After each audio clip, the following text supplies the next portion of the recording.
ബലാത്സംഗ പരാതിയാണ്, പീഡന പരാതിയാണ്. നമുക്കറിയാം ആ കേസിന്റെ വശങ്ങളെക്കുറിച്ചൊക്കെ. ഇനിയിപ്പോൾ വീണ്ടും ഈ പരാതിക്കാരിയായ നടിയുടെ മൊഴിയെടുപ്പ് ഉൾപ്പെടെ ഉണ്ടാകുമോ ശരൺ?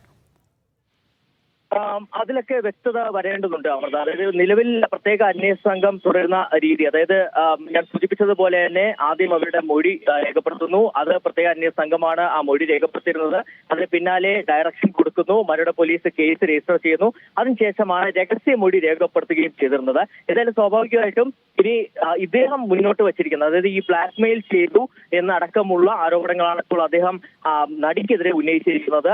അത് സംബന്ധിച്ചുള്ള തെളിവുകൾ അന്വേഷണ സംഘത്തിന് മുന്നിൽ അദ്ദേഹം ഹാജരായിട്ടുണ്ടെങ്കിൽ അതിൽ വ്യക്തത വരുത്താൻ ഒരു പക്ഷേ നടിയെ ചോദ്യം ചെയ്തേക്കാം എന്ന് നമുക്ക് ഈ ഘട്ടത്തിൽ വിലയിരുത്താൻ കഴിയും. എന്തായാലും അതിൽ കുറച്ചുകൂടി വ്യക്തത വരേണ്ടതുണ്ട്.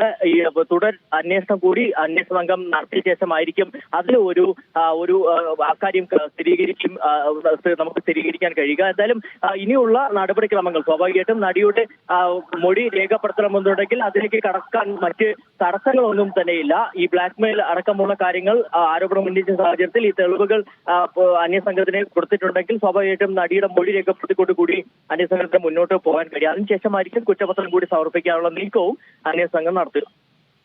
ശരി. നടി നൽകിയ ബലാത്സംഗ കേസിൽ മുകേഷ് MLA അറസ്റ്റ് രേഖപ്പെടുത്തി വിട്ടയച്ചിരിക്കുകയാണ്. 3 മണിക്കൂറോളമാണ് പ്രത്യേക അന്വേഷണ സംഘം മുകേഷിനെ ചോദ്യം ചെയ്തത്. വിവരങ്ങളാണ് SS ശരൺ കൊച്ചിയിൽ നിന്ന് പങ്കുവച്ചത്.